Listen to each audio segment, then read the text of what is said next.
Total preparation Jankipuram Lucknow के online programme में आप सबका स्वागत है।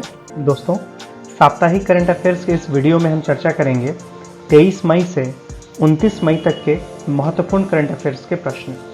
वीडियो को शुरू करने से पहले यदि आपने अभी तक हमारे चैनल को सब्सक्राइब नहीं किया है तो कृपया चैनल को सब्सक्राइब करना और हमारे वीडियो को लाइक और शेयर करना न भूलें। चलिए शुरू करते हैं। पहला प्रश्न, हाल ही में केंद्रीय इलेक्ट्रॉनिक्स एवं सूचना प्रौद्योगिकी मंत्रालय ने किस ऐप पर भारत मौसम विज्ञान विभाग से संबंधित सूचनाएं भी प्रदान करनी शुरू की हैं? इसका सही उत्तर है उमंग।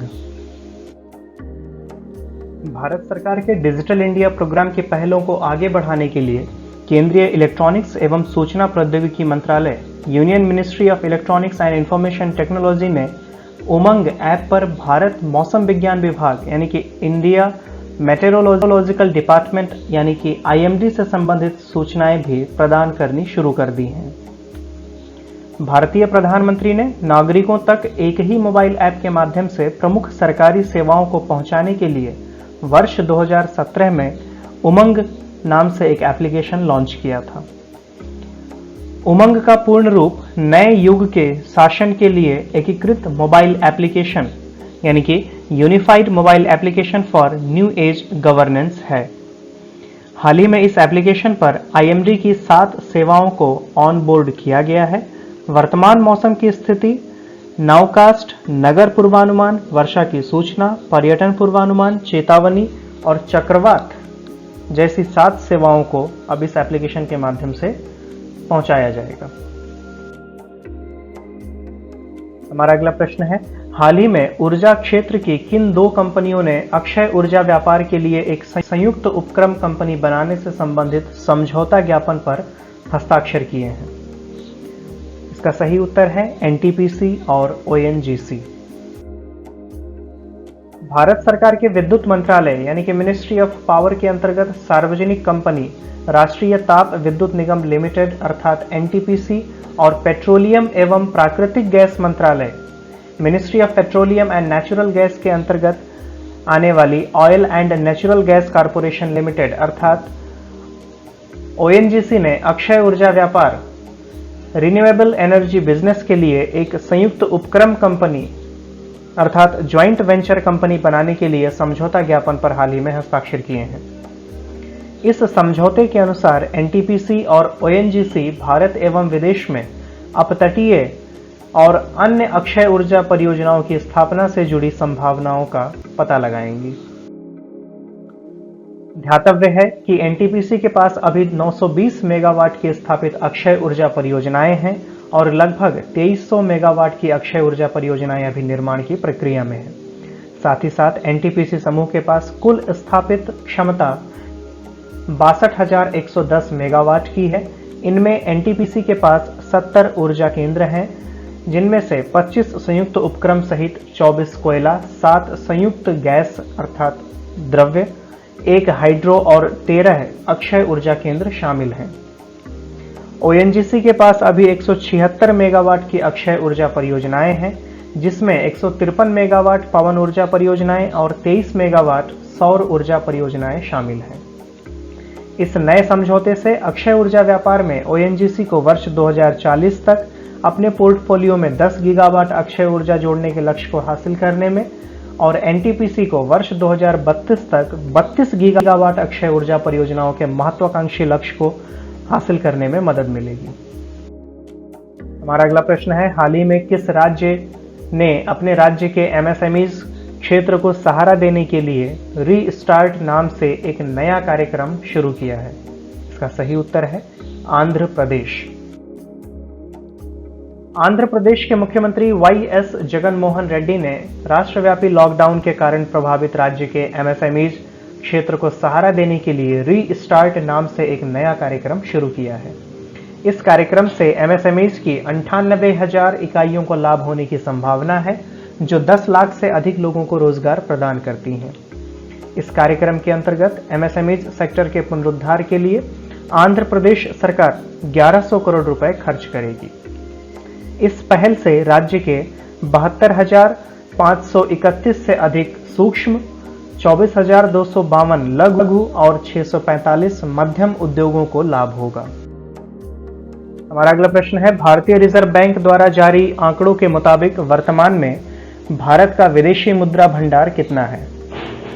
इसका सही उत्तर है 487.04 अरब डॉलर। भारतीय रिजर्व बैंक द्वारा जारी आंकड़ों के मुताबिक 1 अप्रैल से 15 मई के बीच देश के विदेशी मुद्रा भंडार में 9.2 अरब डॉलर का इजाफा हुआ। 8 मई को समाप्त सप्ताह पर यह 485.31 अरब डॉलर था। 15 मई 2020 को भारत का विदेशी मुद्रा भंडार अर्थात India's forex reserves 1.73 billion dollar की वृद्धि के साथ 487.04 अरब डॉलर तक पहुंच गया है। विदेशी मुद्रा भंडार में 6 मार्च 2020 को अपने पिछले आंकड़ों में उच्च स्तर पर पहुंचने के बाद 20 मार्च 2020 तक इसमें 11.983 बिलियन की गिरावट दर्ज की गई थी, जो वर्ष 2008 के वैश्विक वित्तीय संकट के बाद सबसे अधिक थी, किंतु बाद में इसमें वृद्धि हुई है। विदेशी मुद्रा परिसंपत्तियों अर्थात फॉरेन करेंसी एसेट्स एफसीए में 1.122 बिलियन डॉलर की वृद्धि के साथ अब यह 448.67 बिलियन डॉलर हो गया है। स्वर्ण भंडार यानी कि गोल्ड रिजर्व्स में 616 मिलियन डॉलर की वृद्धि के साथ अब यह 32.906 डॉलर बिलियन हो गया है। अंतर्राष्ट्रीय मुद्रा कोष से विशेष आहरण अधिकार स्पेशल ड्राइंग राइट्स एसडीआर में 2 मिलियन डॉलर की वृद्धि के साथ अब यह 1.425 बिलियन डॉलर हो गया है। भारतीय रिजर्व बैंक के आंकड़ों के अनुसार आईएमएफ के साथ रिजर्व कोष की स्थिति में 13 मिलियन डॉलर की गिरावट दर्ज की गई है, जिससे अब यह 4.038 बिलियन डॉलर हो गया है। हमारा अगला प्रश्न है, बिहार सरकार के बागवानी विभाग ने शाही लीची और जर्दालू आम की आपूर्ति करने के लिए किस सरकारी विभाग के साथ समझौता किया है? इसका सही उत्तर है भारत सरकार का डाक विभाग।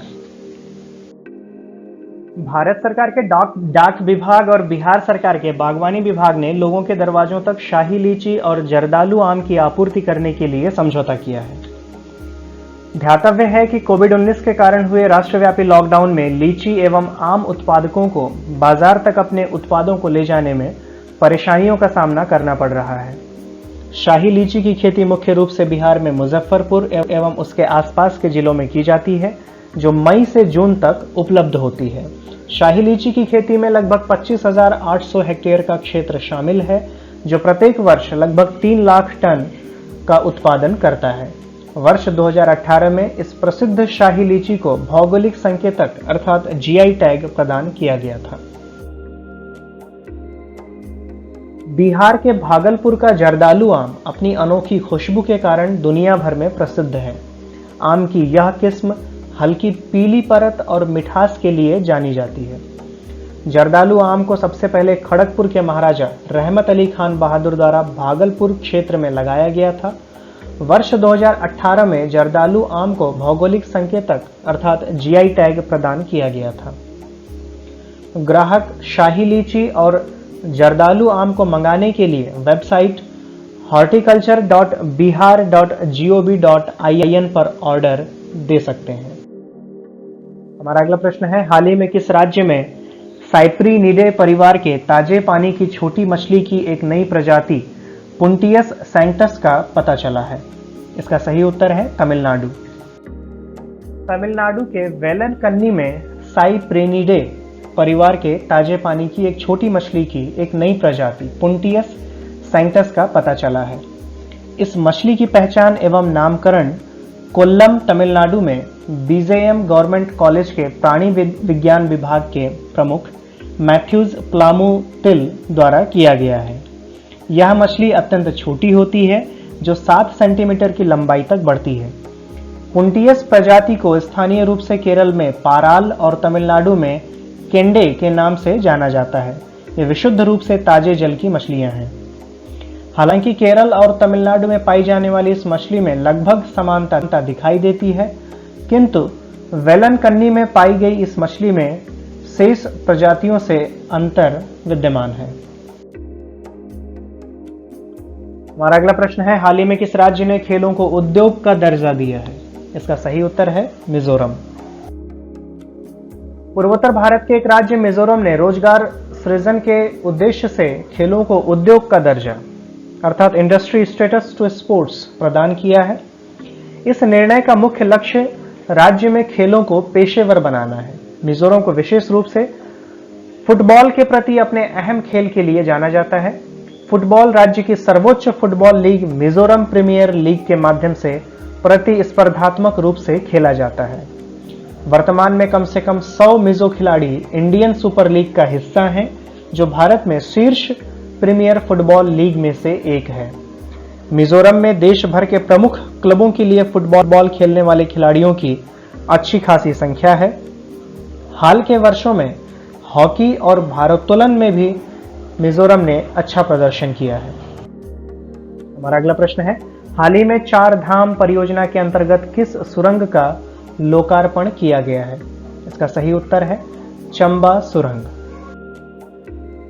26 मई 2020 को केंद्रीय सड़क परिवहन और राजमार्ग मंत्री श्री नितिन गडकरी ने वीडियो कॉन्फ्रेंस के माध्यम से 4 धाम परियोजना के तहत चंबा सुरंग का उद्घाटन किया।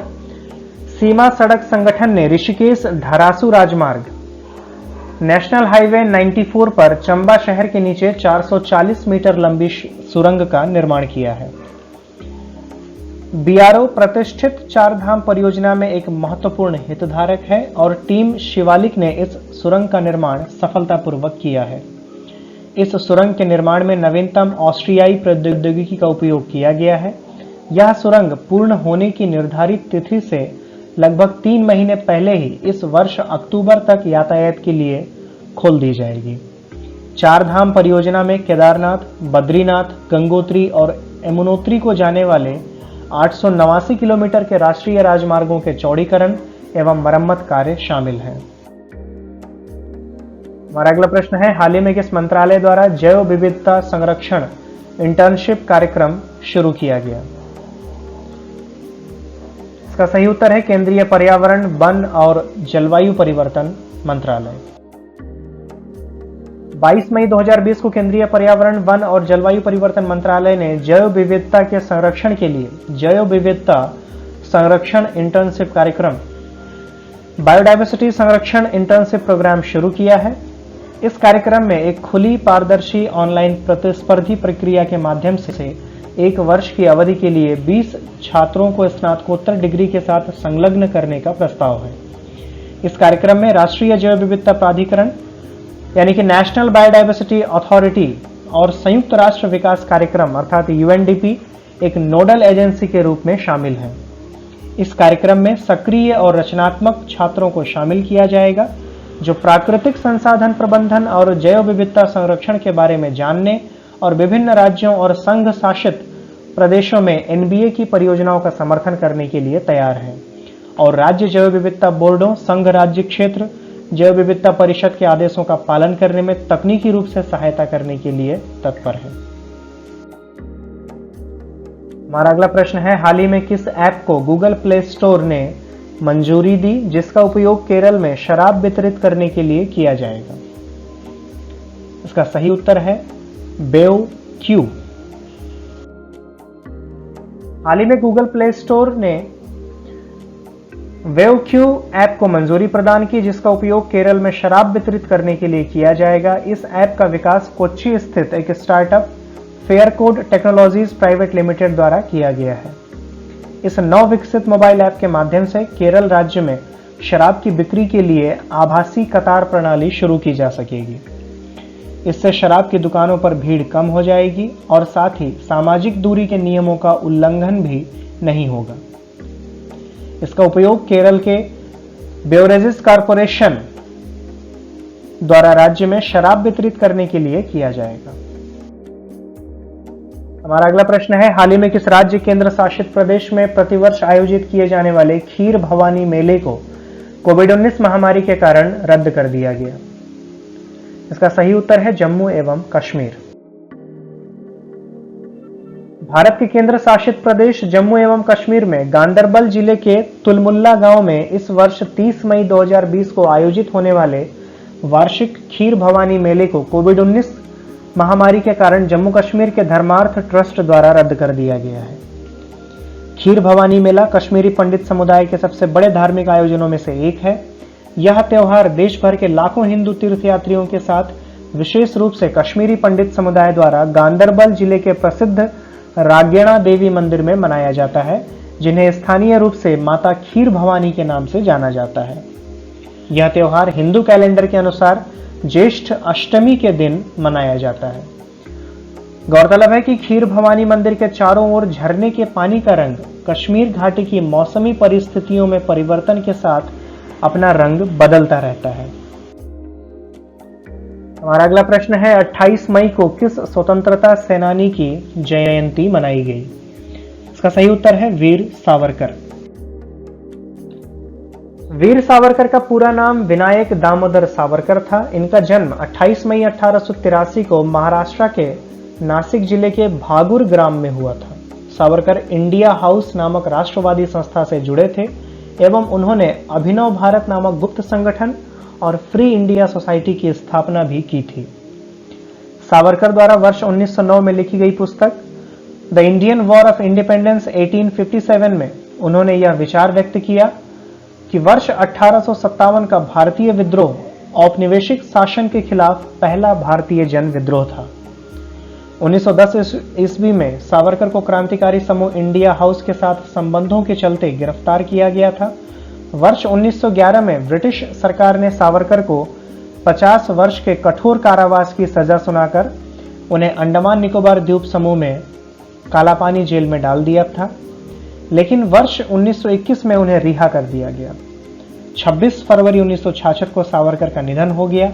वर्ष 2000 में सरकार ने अंडमान एवं निकोबार की राजधानी पोर्ट ब्लेयर में स्थित हवाई अड्डे का नाम बदलकर वीर सावरकर अंतर्राष्ट्रीय हवाई अड्डा रखा था।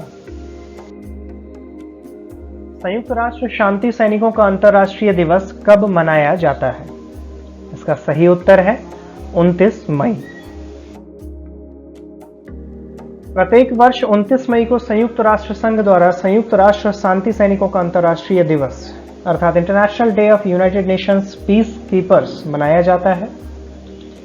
वर्ष 2020 के लिए इस दिवस की theme women in peace keeping a की टू पीस है, जो कि महिला शांति एवं सुरक्षा पर संयुक्त राष्ट्र सुरक्षा परिषद के प्रस्ताव संख्या 1325 को अपनाने की 20वीं वर्षगांठ को चिन्हित करती है। इस दिवस का मुख्य उद्देश्य शांति स्थापना के लिए शहीद हुए सैनिकों को याद करना एवं उनके सर्वोच्च बलिदान को सम्मान प्रदान करना है। यह दिवस वर्ष 2003 में पहली बार मनाया गया था। पहला संयुक्त राष्ट्र शांति मिशन 29 मई 1948 को गठित किया गया था। इसने अपने पहले मिशन में वर्ष 1948 में ही अरब इजराइल युद्ध के दौरान युद्ध विराम का पालन करने में महत्वपूर्ण भूमिका निभाई थी। हमारा अगला प्रश्न है हाल ही में किस संस्थान ने मध्य प्रदेश में जल विद्युत परियोजनाओं एवं बहुउद्देशीय परियोजनाओं का वित्त पोषण करने के लिए Narmada basin project company limited के साथ एक समझौता ज्ञापन पर हस्ताक्षर किए हैं? इसका सही उत्तर है ऊर्जा वित्त निगम। ऊर्जा वित्त निगम अर्थात पावर फाइनेंस कॉर्पोरेशन पीएफसी ने मध्य प्रदेश में 22,000 करोड़ रुपए की 225 मेगावाट क्षमता की पनबिजली परियोजनाओं एवं बहुउद्देशीय परियोजनाओं के वित्त पोषण के लिए Narmada basin project company limited के साथ समझौता ज्ञापन पर हस्ताक्षर किया है। ऊर्जा वित्त निगम केंद्रीय विद्युत मंत्रालय के तहत एक सार्वजनिक क्षेत्र उपक्रम है और भारत की अग्रणी गैर बैंकिंग वित्तीय कंपनी भी है। Narmada basin projects company limited Madhya Pradesh सरकार के पूर्ण स्वामित्व वाली कंपनी है। इस समझौते के तहत बसानिया बहुउद्देशीय परियोजना डिंडोरी, चिंकी बोरस बहुउद्देशीय परियोजना नरसिंहपुर, रायसेन होशंगाबाद, सक्कर पेंच लिंक नरसिंहपुर छिंदवाड़ा, दूधी परियोजना छिंदवाड़ा होशंगाबाद, इत्यादि जैसी कुछ बड़ी बहुउद्देशीय परियोजनाओं के लिए धन उपलब्ध कराया जाएगा। हमारा अगला प्रश्न है, न्यू डेवलपमेंट बैंक के नए अध्यक्ष के रूप में किसे नियुक्त किया गया है? इसका सही उत्तर है मार्कोस ट्राइजो।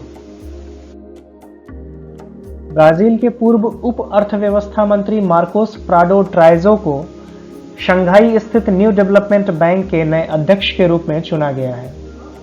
उन्हें ब्रिक्स देशों द्वारा स्थापित बहुपक्षीय वित्तीय संस्थान के अध्यक्ष के रूप में अनुभवी भारतीय बैंकर केवी कामत के स्थान पर नियुक्त किया गया है। वित्त मंत्री निर्मला सीतारमण वीडियो सम्मेलन के माध्यम से विशेष बोर्ड ऑफ गवर्नर्स की बैठक में शामिल हुई। भारत के अनिल किशोर को सम्मेलन के दौरान न्यू डेवलपमेंट बैंक के उपाध्यक्ष के रूप में चुना गया। हमारा अगला प्रश्न है, ट्विटर ने हाल ही में किस देश के राष्ट्रपति के ट्वीट को तथ्य जांच पृष्ठ से जोड़ा है? इसका सही उत्तर है संयुक्त राज्य अमेरिका। ट्विटर ने हाल ही में अमेरिका के राष्ट्रपति डोनाल्ड ट्रंप के ट्वीट को एक तथ्य जांच पृष्ठ के साथ जोड़कर भ्रामक बताया है। राष्ट्रपति के ट्वीट के तहत ट्विटर द्वारा प्रदर्शित एक संदेश था जिसमें लिखा था, मेल इन मतपत्रों के बारे में तथ्य प्राप्त करें। हालांकि ट्विटर ने स्पष्ट किया कि यह कदम ट्वीट्स को संदर्भ प्रदान करने के लिए था। राष्ट्रपति ने आरोप लगाया कि ट्विटर 2020 के राष्ट्रपति चुनाव में हस्तक्षेप कर रहा है। किस देश ने PAK-DA अर्थात पाक-डा नाम के अपने पहले स्टेल्थ बॉम्बर के विकास की शुरुआत की?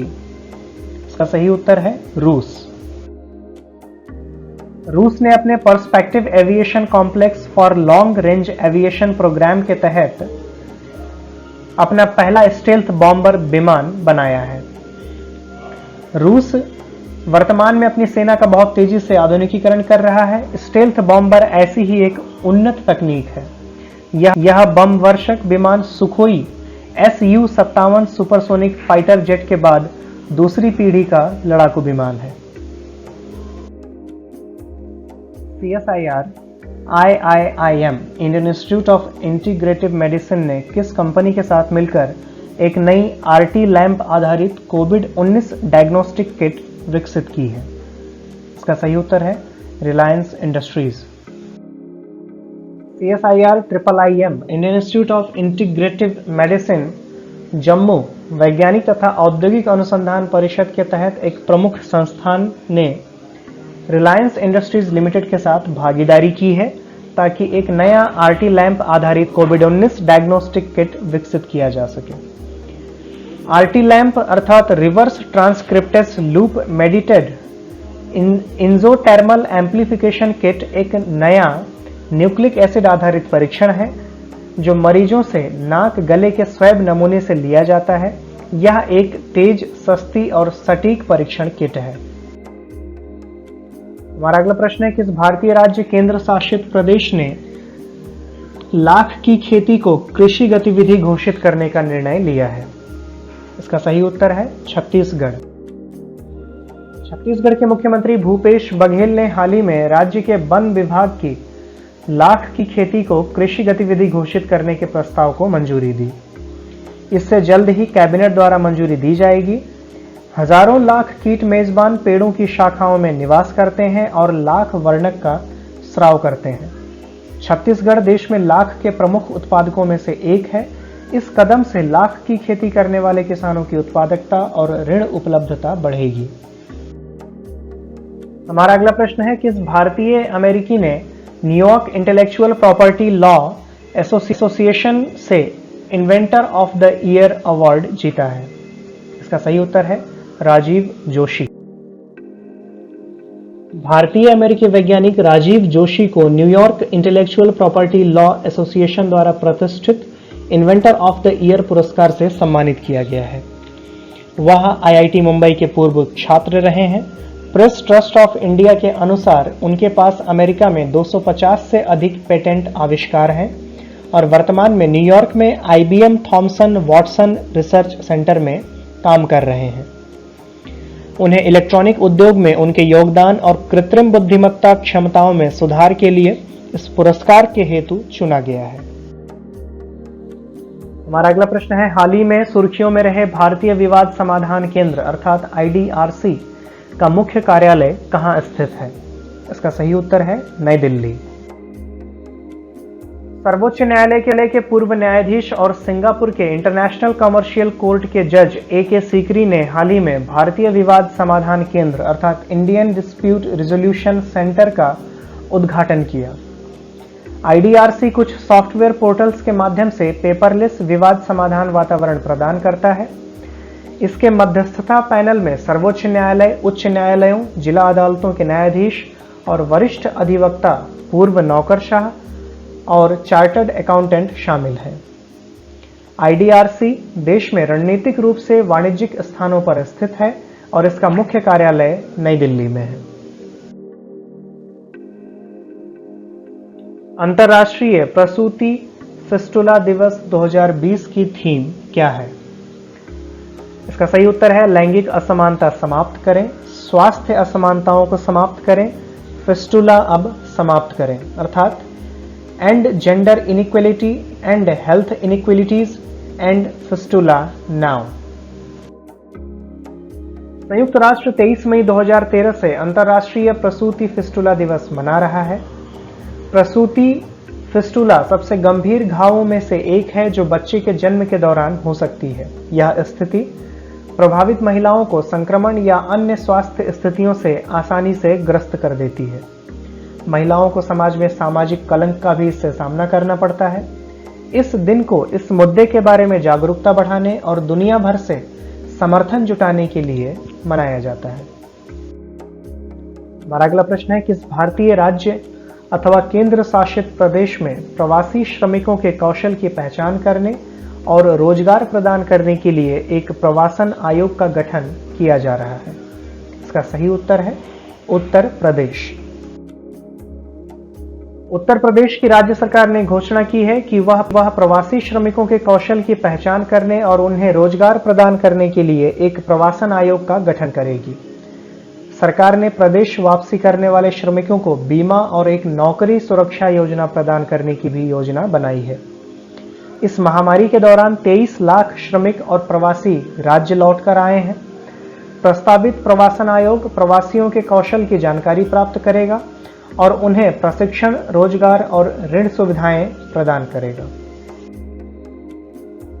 हमारा अगला प्रश्न है, दक्षिण एशिया के लिए जलवायु परिवर्तन और आपदा जोखिम प्रबंधन के लिए विश्व बैंक के प्रैक्टिस मैनेजर के रूप में किसे नियुक्त किया गया है? इसका सही उत्तर है आभास झा। भारतीय अर्थशास्त्री आभास झा को विश्व बैंक ने दक्षिण एशिया के लिए जलवायु परिवर्तन और आपदा जोखिम प्रबंधन के लिए प्रैक्टिस मैनेजर के रूप में नियुक्त किया है। यह नियुक्ति इस महत्वपूर्ण समय पर की गई है जब भारत में पश्चिम बंगाल, उड़ीसा और बांग्लादेश में अम्फान चक्रवात आया है। आभास झा दक्षिण एशिया क्षेत्र की आपदा जोखिम प्रबंधन और जलवायु परिवर्तन टीम को नेतृत्व और प्रोत्साहन प्रदान करेंगे। हमारा अगला प्रश्न है, भारतीय रिजर्व बैंक ने 15,000 करोड़ रुपए की पुनर्वित्त सुविधा किस अखिल भारतीय वित्तीय संस्थान को प्रदान की है? इसका सही उत्तर है सिडबी अर्थात भारतीय लघु उद्योग विकास बैंक। लघु उद्योगों को किफायती ऋण की आपूर्ति को सक्षम बनाने के लिए आरबीआई ने 17 अप्रैल 2020 को सिडबी को 90 दिनों की अवधि के लिए आरबीआई के नीतिगत रेपो दर पर 15,000 करोड़ रुपए की विशेष पुनर्वित्त सुविधा देने की घोषणा की थी। इस सुविधा को अब 90 दिनों के लिए और बढ़ा दिया गया है। आरबीआई ने एक्सिम बैंक के लिए भी 15,000 करोड़ रुपए की क्रेडिट लाइन का विस्तार करने की घोषणा की है। एक्सिम बैंक अर्थात एक्सपोर्ट इंपोर्ट बैंक अपनी फॉरेक्स आवश्यकता के लिए अमेरिकी डॉलर स्वैप सुविधा का लाभ उठाने के लिए इसका उपयोग करेगा। आरबीआई गवर्नर ने महंगाई दर को निर्धारित दायरे में ही रखते हुए विकास की गति को फिर से तेज करने और कोविड-19 के प्रभाव को कम करने के लिए प्रमुख नीतिगत दरों में कमी करने की घोषणा की है। इसी के तहत रेपो दर को 4.4% से 0.40% घटाकर 4.0% कर दिया गया है। सीमांत स्थायी सुविधा अर्थात एमएसएफ दर को और बैंक दर को भी 4.65% से घटाकर 4.25% कर दिया गया है। इसी तरह रिवर्स रेपो दर को 3.75% से घटाकर 3.35% कर दिया गया है। इसी के साथ हमारा करंट अफेयर्स का ये वीडियो समाप्त होता है। हमारे साथ अंत तक बने रहने के लिए आपका बहुत बहुत धन्यवाद। कृपया हमारे वीडियो को लाइक और शेयर करना ना भूलें। साथ ही करंट अफेयर्स एवं अन्य विषयों से संबंधित आगामी वीडियो की जानकारी तुरंत प्राप्त करने के लिए हमारे चैनल को सब्सक्राइब करें तथा बेल आइकन पर जरूर क्लिक करें।